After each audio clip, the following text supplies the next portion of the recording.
Okay, good afternoon.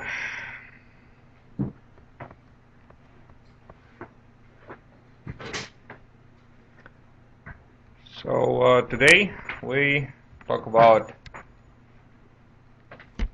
Haskell infinite streams. So we're gonna see how this can be put to good use. All right. So the particular setting for today is a power series that would describe or evaluate or model continuous functions from on the set of reals, right? So you might remember that if you have a function that is continuous and infinitely derivable, then you can develop fx into a Taylor series, right? Like f0, and I'm going to say here 0 factorial x to the power of 0, right?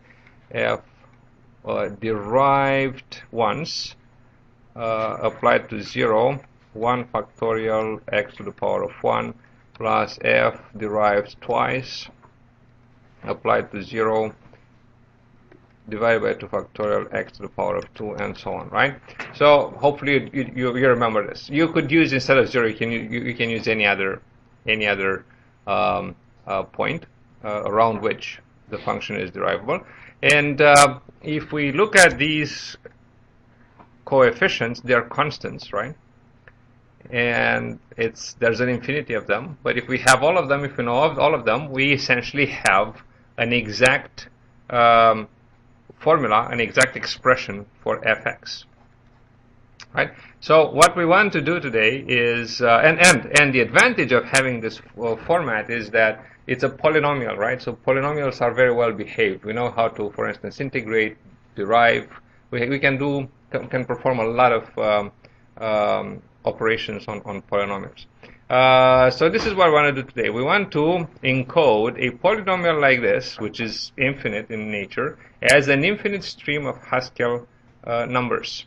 And then we want to play with integrating and deriving these numbers and seeing that at all times we have the option of everything is infinite precision, right? We have the option of extracting as much precision from that as we want. So the first question will ask you to encode the exponential function e to the power of x into an infinite stream. Who would like to try? Yes. Let me don't tell me your name. Let me remember. Come.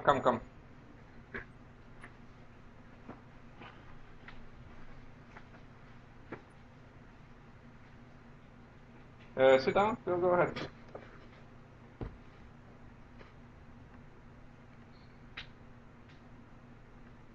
Hanbin. Yeah. Okay. Which one is Haskell? Haskell. This one. Yeah, that one. All right. So maybe do a Control D there, because it's I just gave a consultation on the homework, so I think there's yeah, and restarted. No, just press the. Okay, it's here. Okay, you'll have to change directory. So say :cd, :cd, d /1. No, v : pl and t08 /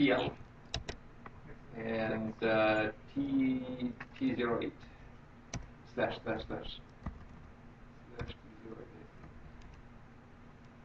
It's enter. Okay, good. And now go to the text editor, alternate tab, text editor, next one, yes, and control, and we just start a file there, and we're going to save it.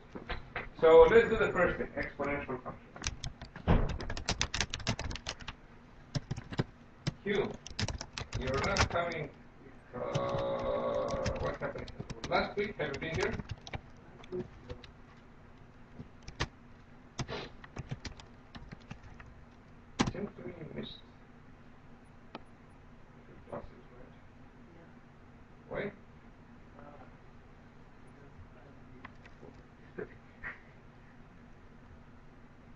Again?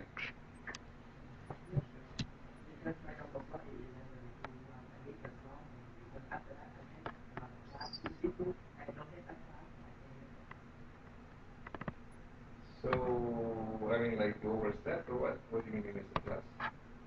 You want to come with a different slot?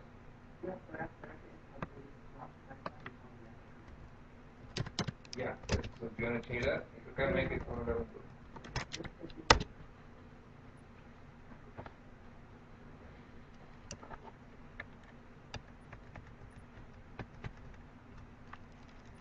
You missed 4 tutorials, 3 tutorials.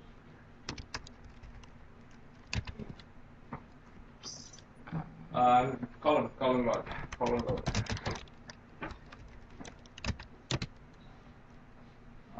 Okay, go back. Modal capital name. You don't need to say that, but yeah, if you want capital. Whatever. Okay, save.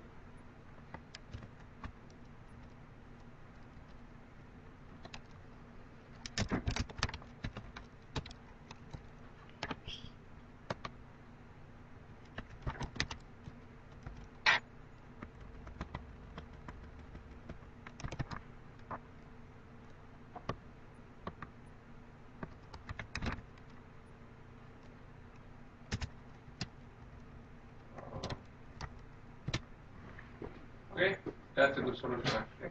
Good use of that. All right, no, don't go. Import data.ratio. What? Import data.ratio right at the top. Go in the file. Say import data.ratio. Capital D, capital R. Dot ratio. Dot. Okay, and change the slash into percent.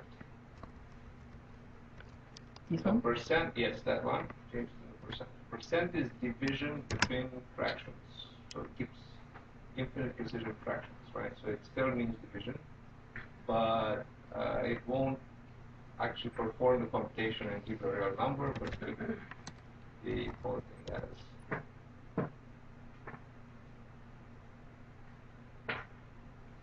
Go back. Can't construct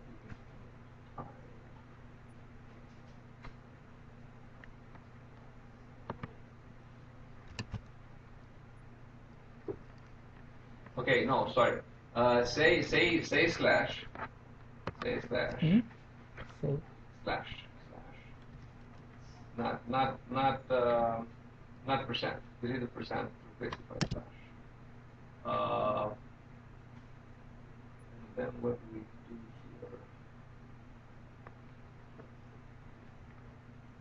here? Can you say inside the list comprehension? Go to the one inside the list.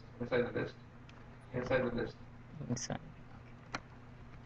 And put a bracket around the one and say 1% 1.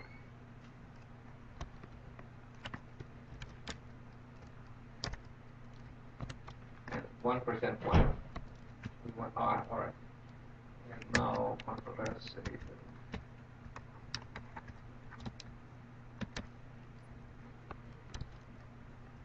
Alright. So now it's very obvious that we have 1 divided by n factorial, right? That's what we have. Every term is 1 divided by n factorial. Is this clear? Questions? Okay, thank you.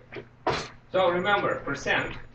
If we want infinite precision, we want division to be represented by percent, and we want our numbers to come from to be rationals instead of reals. All right. Good. So this is actually a very good use of this scanl.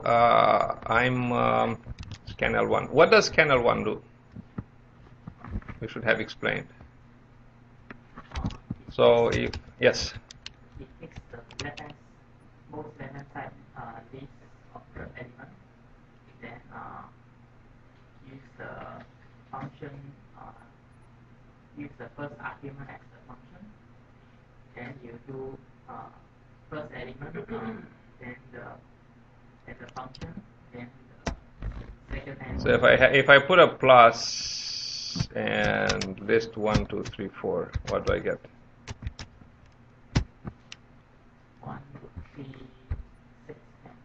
Very good, right? So the first element is 1, second is 1 plus 2, third is 1 plus 2 plus 3, fourth is 1 plus 2 plus 3 plus 4. If I'm going to replace it by star, I'm going to get the list of factorials. All right? So it performs the prefix sums or the prefix products, or depends on whatever operator you put there. So this is a very good usage of the PS. I'm going to call it E series, right? Because it's the number E. We want to develop the number E out of it. Exponential series, right? Alternative definitions that appeared in the previous class. E series 1, let's call it. Right, so we're going to have 1 zip with what? Right, slash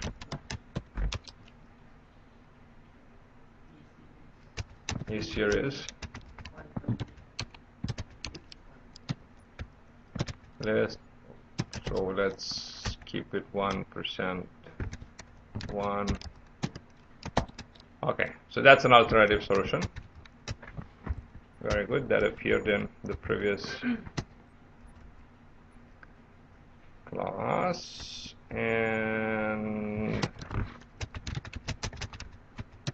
we get the same numbers. Okay, very good. Next one. So since we have this one, this power series, would be interesting to know the value, right? But we can never have the exact value because now everything is an infinite series, right? But we can have a stream of approximations. All right? So we would like to see the stream of approximations of e to the power of x, whatever x, right? So write a function that takes in a stream of coefficients and a value for the argument x and computes a stream of approximations of function of x, right, for some value of x. Like that.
Come on.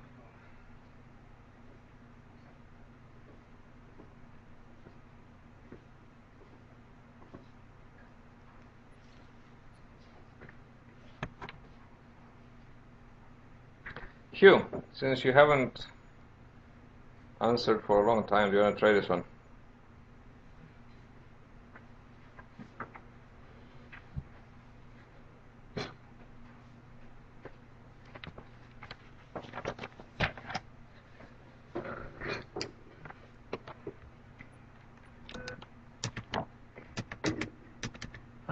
Which one? Exercise 2. Alright, so call it series valve, series underscore valve. This one? Series valve, VAL. Ah, The value of the series, right? So we're taking in a series S, one argument. So S is good. No, S. And another argument is X, right? Another argument is X. S and X. No, Oh, no, no, no. not equals X. X is an argument. Have to take S and X. Yes, please. All right. So now, what do we do? What is the value? The value is, right, a0 plus a1x plus a2x squared plus a3x cubed and so on and so forth to infinity, right? The stream of approximations would be a0 plus a1x, so that's the second element, a0 plus a1x plus a2x squared, that would be the second element, and so on and so forth, right? So let's first build the stream that that puts an x inside every element, right? You can't say x. Let's call it. Let's call it. So you can call it power. First of all, let's create the stream of powers of x, because that's going to be useful. So say, yeah, let power x. That's the power x. You will need the x. You need the argument x.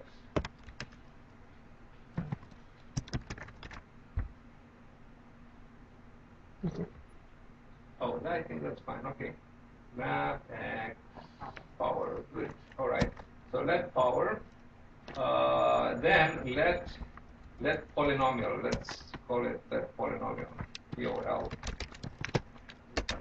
Don't use another let. Just POL. POL. A line. And you're going to have to indent the let as well. Indent the let. Okay. Polynomial. Okay. Equals, and now we want to multiply the powers with the elements of S. Right? So you can say is equal.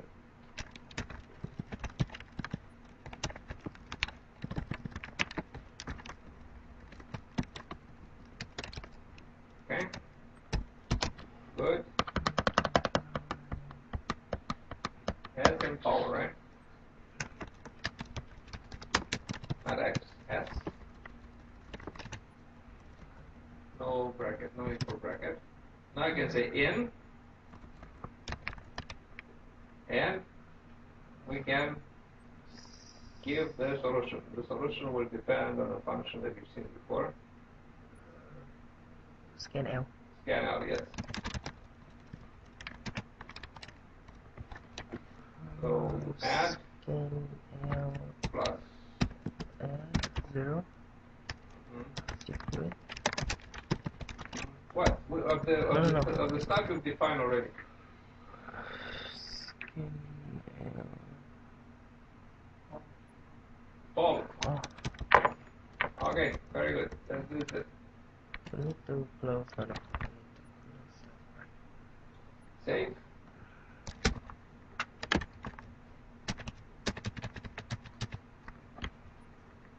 Oh, what is the function? Reload.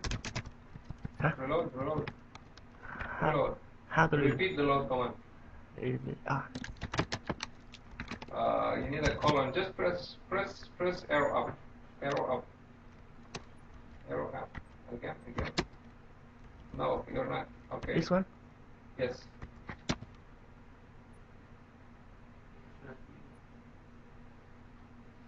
Function scan out 3 arguments, so it's time has already.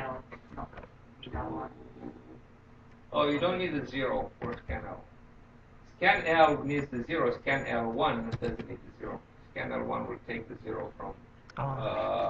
We'll take the first element from the list, and since there's an infinity of elements, we're sure that there will be an infinity of elements. You can safely use scan out. It's never going to be empty. With a column. All right, and now do take 10 to series val. We're going to need brackets or a dollar. Put a dollar in after 10.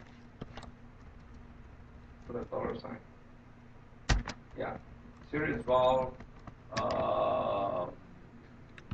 E series, E underscore series, and yeah, use 1 first. Use the value 1. Enter. Right, so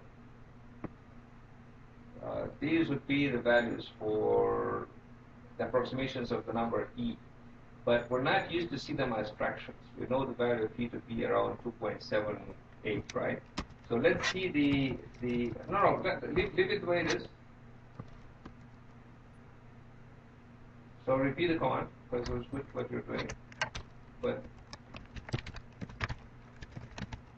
1, and go in front, and let's turn all these into real numbers. Go in front to the beginning of the line. And say map, no need for bracket, map from rational. Rational is 1 word and rational is capitalized. 1 word. No, from rational is 1 word. Capital R, no, the rest is capitalized means the first letter is capital. And put a dollar before take. Enter. Alright, 2.718, right? So let's now do an exp1 to see the value of x1. To see exp, exp 1. exponential 1. Enter. So this will give us the value of E that the system has. So you can see that. Oh, maybe print print 20 elements. Alright, so you'll see that. Yeah, really near. Right, we get Same. the same one. Yeah, same. Try, instead of 1, try 2, and then try x2. And see x2, and now try a 2 there, and see how close we are this time. 18. Right, close enough, right? We could go to 30 elements. Yeah. Maybe even closer, right? Yeah, same. Yeah, same. Alright, so we're computing the values of the exponential function. Alright? Yeah. Okay, very good. So this is it. Thank you. So you see, we work quite a little bit, but in the end, the program that we have written is only 3 lines long. So go and do it in C. Go and try C, Java, Python. See how fast you do it there. Next one is what is the integral, right? We want to compute the integral of the experiment. So remember, it's a polynomial, right? How do we integrate?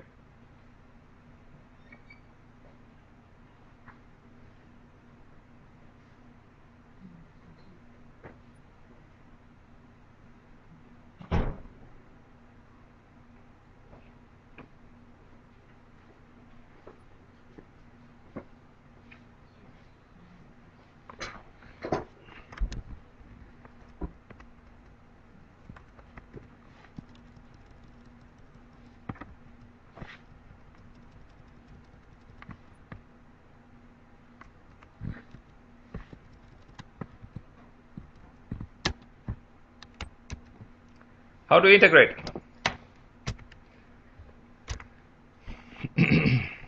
So if I have a0 plus a1x plus a2x squared plus a3ax cubed plus and so on.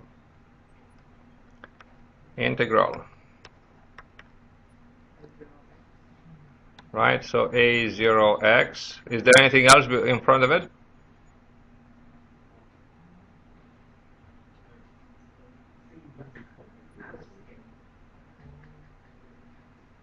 What should go here?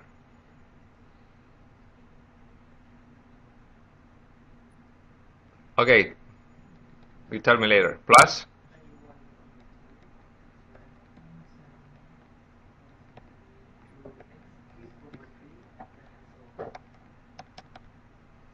And in front? Plus some constant, very good. So this constant, we have to make it an argument of the integral, right? Because any constant will do, right? But we want to be specific in John about a constant that we want to use, so we'll have to do it. We use it as an argument. Okay. So who wants to do this one?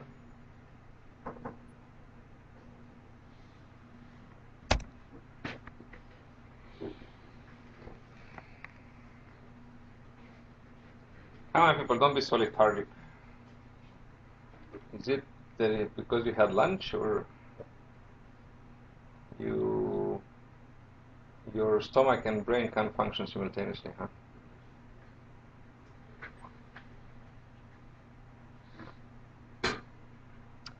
So Fanbin just answered. Jiawei here.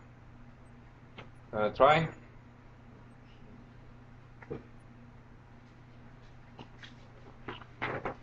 Wulong. Salai. Salai. Okay. Yingjian. Not here. Changchun. Okay. All right. You answered last time. That's very good. Lingming. Not here. Yuan is here. Kalam, I saw him. Oh, Kalam? I didn't see him. Chuntek?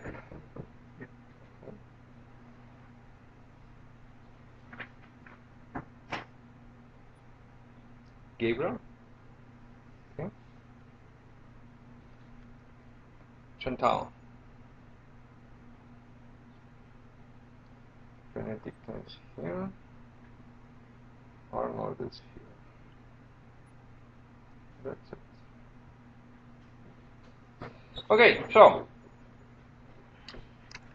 this one is simple because we just have to.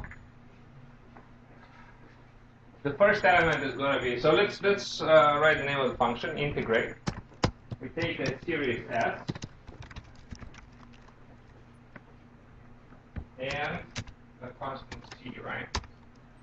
And the first element is going to be C. No. That's C. And we're returning a string, right? The first element of the string is C. Right? Followed by colon. And followed by what? We don't need recursion. Zip with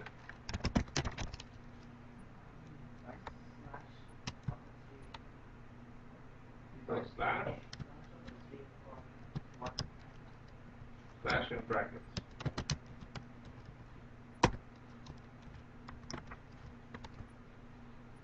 So we're going to have the stream S. The stream S and the numbers.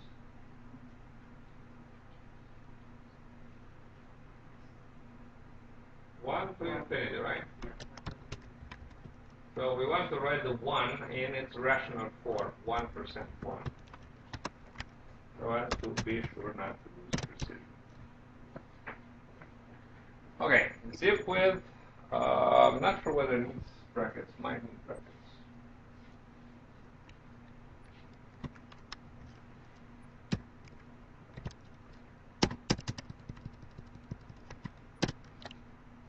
Okay, let's save. And let's integrate the exponential function. And the integral of the exponential function is what?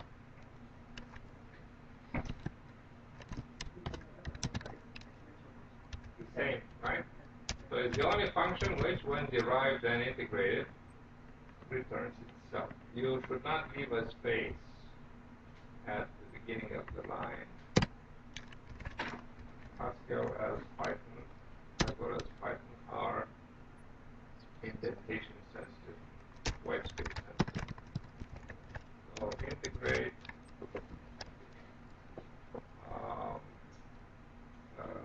So what do we call it? E series, E underscore series. And we want the constant to be 1. And we can make it, yeah, make it 1. And we don't want to evaluate that because it will go into the loop, right? So do they take at the, yeah, so at the beginning, outside of the bracket. Yes, I can do that. Good, very good. So we can see now that it's the same. If you print take 10 E series, take 10 E series. So evaluate take 10 E series. Take 10 E series. Okay? You can see it's the same thing, right? So the integral of the E series is itself. Okay, very good. Thank you.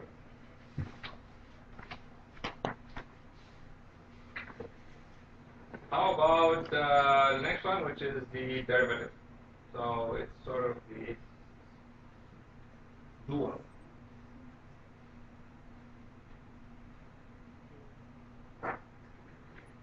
Construct.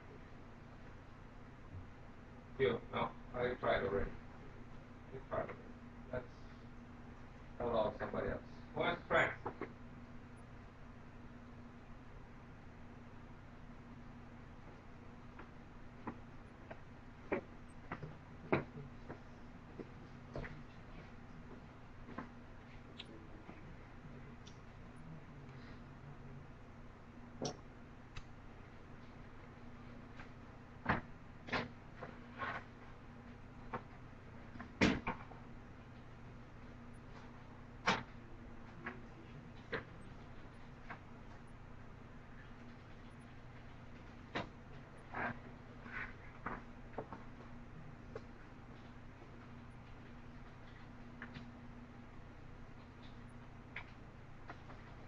Looks like everybody present has answered twice. So we're going to start.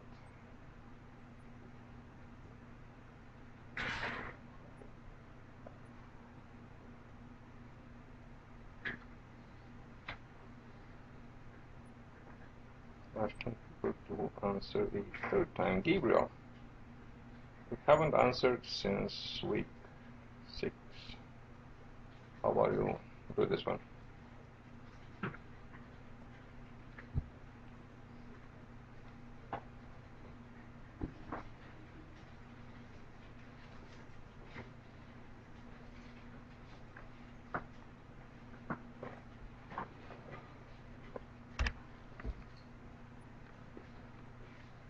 So, when we derive, what happens?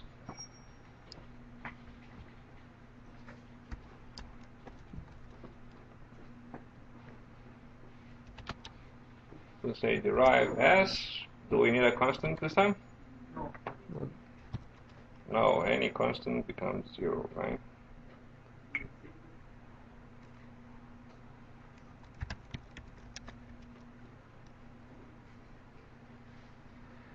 Well, yes.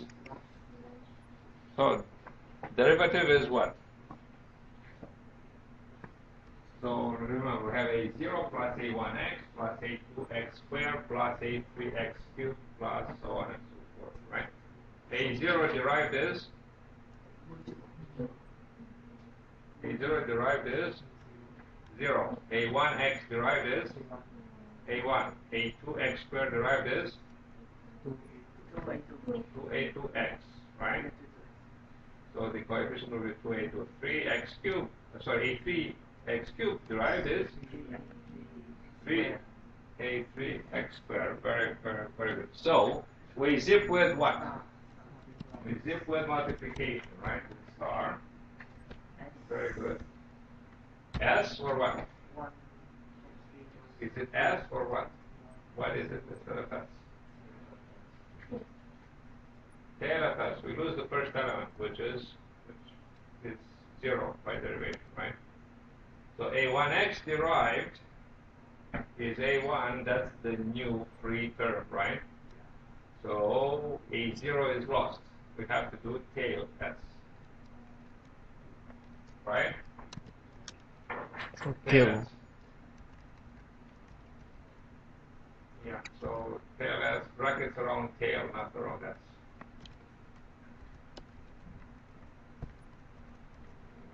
Brackets around tail and S. Okay? And what's the other thing?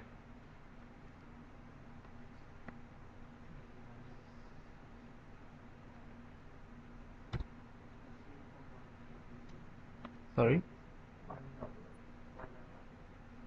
It's 1 dot dot, and we write the 1 as 1%, 1. Right? So that's just, the 1% 1 is just a, a detail. If you write 1 in the exam, it's perfectly fine. Good. Save, let's run. So again, the derivative of the exponential is itself. So we can check that. Take.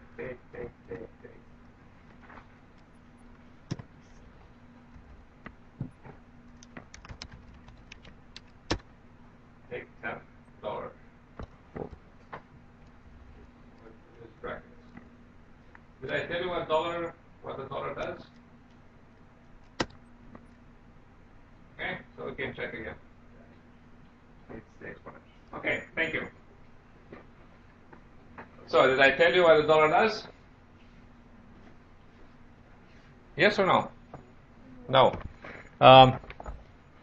Well, it doesn't do anything. That's the good news for you. So let me be more explicit. Let me define an f to be plus 2, for instance, or 2 plus. All right. So now, if I'm going to do f5, I'm going to get everything added by 5 by 2.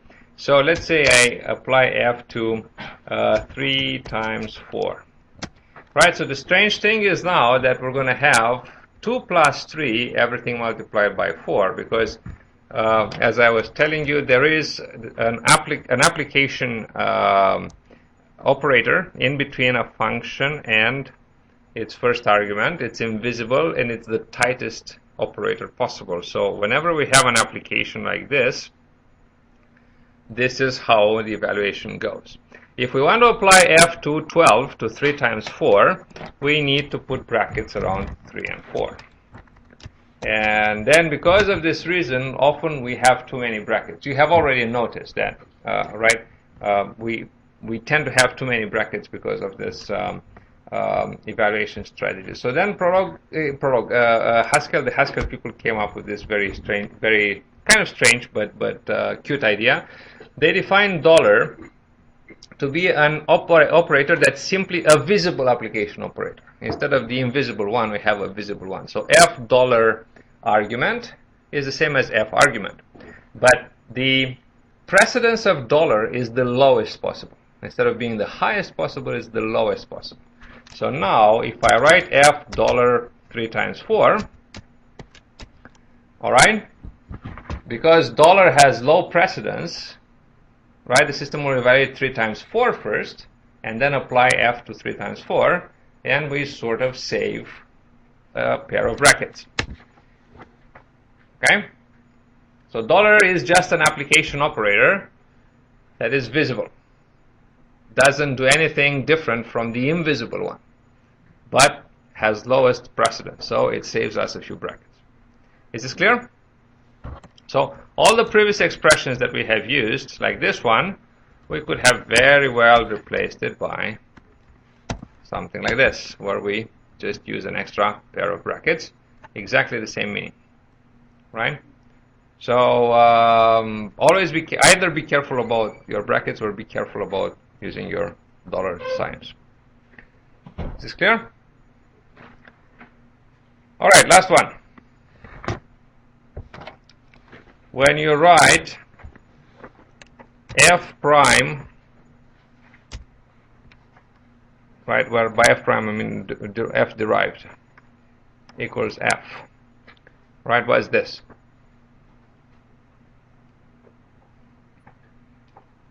It's a differential equation, right? Did you do ordinary differential equations in high school?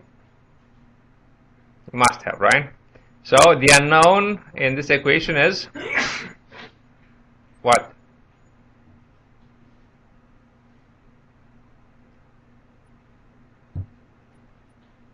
What's the unknown here? Louder. The function f. This is the unknown. We want to find out an entire function, right? Usually an equation like this will have also an initial condition. This is how we call it, f0. We're going to say that it has some value. Right? And if we have a higher order equation, we're going to have more initial conditions. We're going to need to have more initial conditions. Now, Haskell is a very nice language, and it would be very nice if we could write f equals derive f, and this will give us the f. This is what we would like to do. Unfortunately, if we do this, there's no way to take into consideration the initial condition. Okay? So then what do we do? What has an initial condition? What gives me the ability to use a constant? The integral. So let me integrate. Right? So then I'm going to have from here, this is f, and this is integral of f, and I can have a c here, and this c can be the initial condition, right? So then we can say that f is integrate f, and with the condition 1. Okay? Equation. So what if we write this in our program?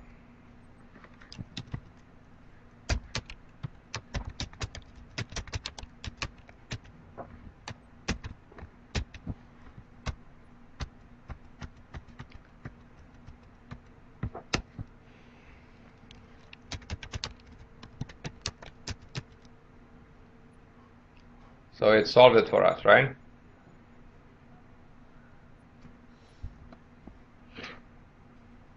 Free for free, right?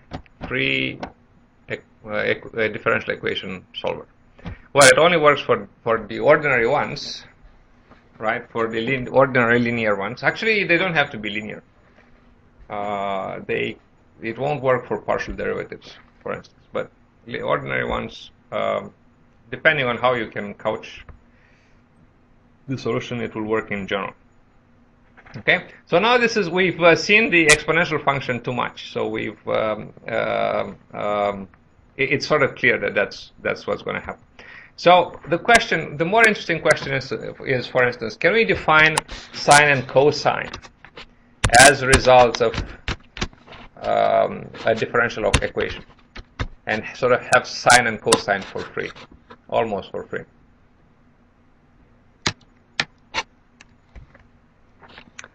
Sine derived is cosine, right? Cosine derived is minus sine, right? Integral, integral, integral, integral, plus constant, constant 1, constant 2. Okay? So I'm going to have that sine equals integrate cosine plus a constant that should give me sine 0. Sine 0 is 0. So cosine and 0, right? Cosine should be integrate minus sine plus 1, right? Cosine of 0 is 1. So this is going to be our program. Defines sine and cosine. Find it hard to believe, right? So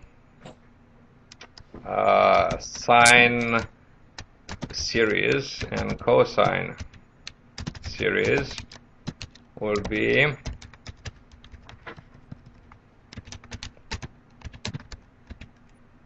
s and 0 and integrate, right? So here we have to negate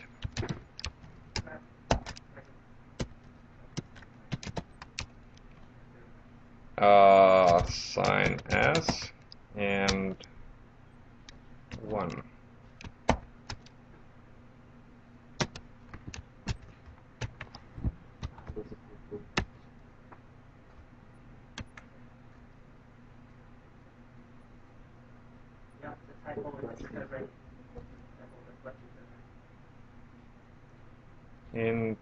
integrate.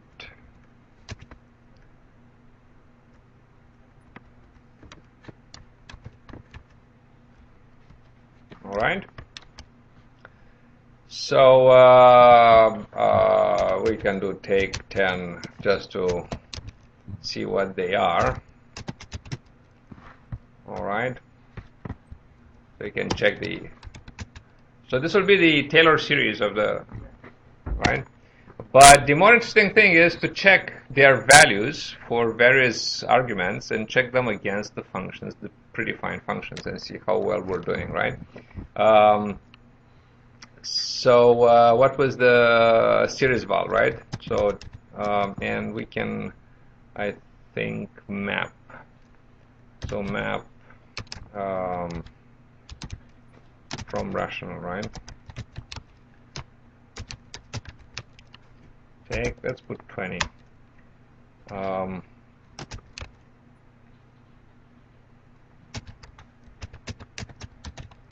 Series val sin s, and we can start with pi divided by 4, for instance. Oops. Pi divided by 4 needs to be bracketed.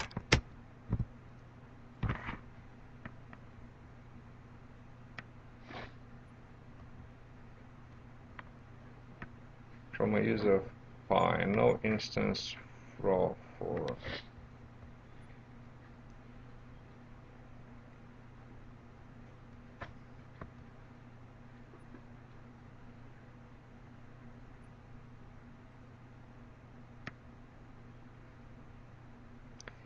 because of pi, we might have to give up. What I did in the previous class was give up the 1% one, but I think actually we should be able to do on double.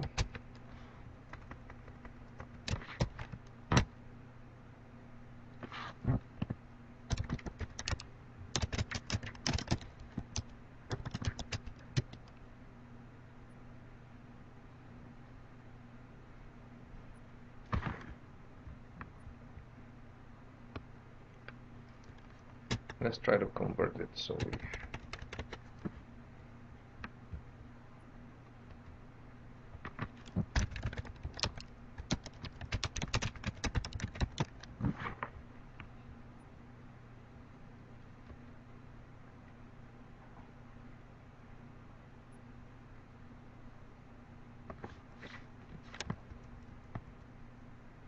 Two rational. Okay, let's see how that works.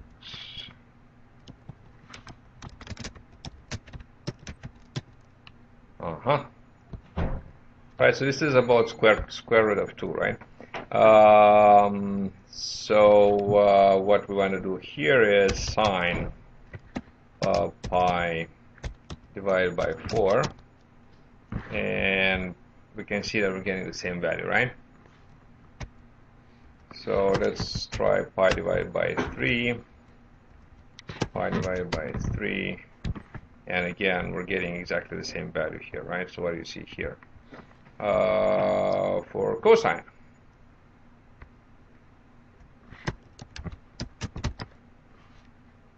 so cosine pi divided by 3 is about half.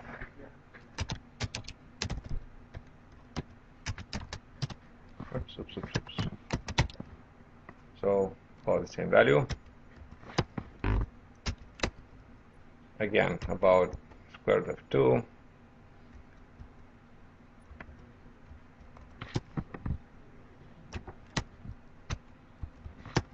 For 2, we should be getting 0, right? So we get a very, very small value, right? 10 to the power minus 15. And for cos pi divided by 2, we get, yeah, also very small value. Okay. When we deal with values very close to 0, getting good precision is difficult. Right. So we are in general. I mean, what we get here is the rational converted into a double just to see the value. but here probably the computation is performed on real numbers, and probably this is the computation performed by the hardware, because the hardware has a predefined, the processor has a floating point unit which can compute sine and cosine. So that's what we're getting. Yeah, so it's unlikely that we'd get the same value. But, pretty good. So you can come up now with your own differential equations that would define various functions. Right, based on that, you can just define the function essentially for free at infinite precision, right? That's the important thing. So think of functions that are in general transcendental, logarithms, trigonometric functions, right? And from that, we get infinite precision expressions for it. Is this clear? Questions?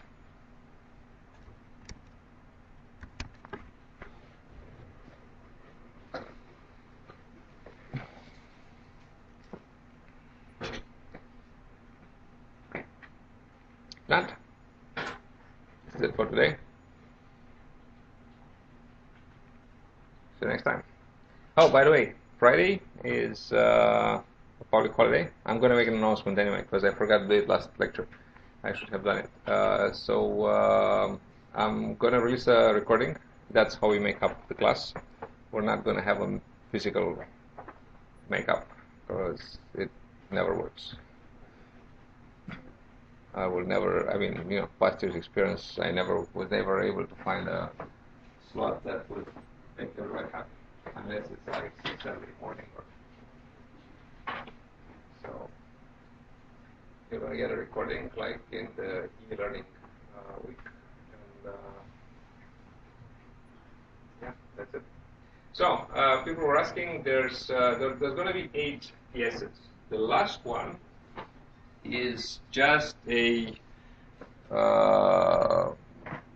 just in case you still feel that you don't have enough marks to hit the maximum, and the deadline is going to be in the reading week, right?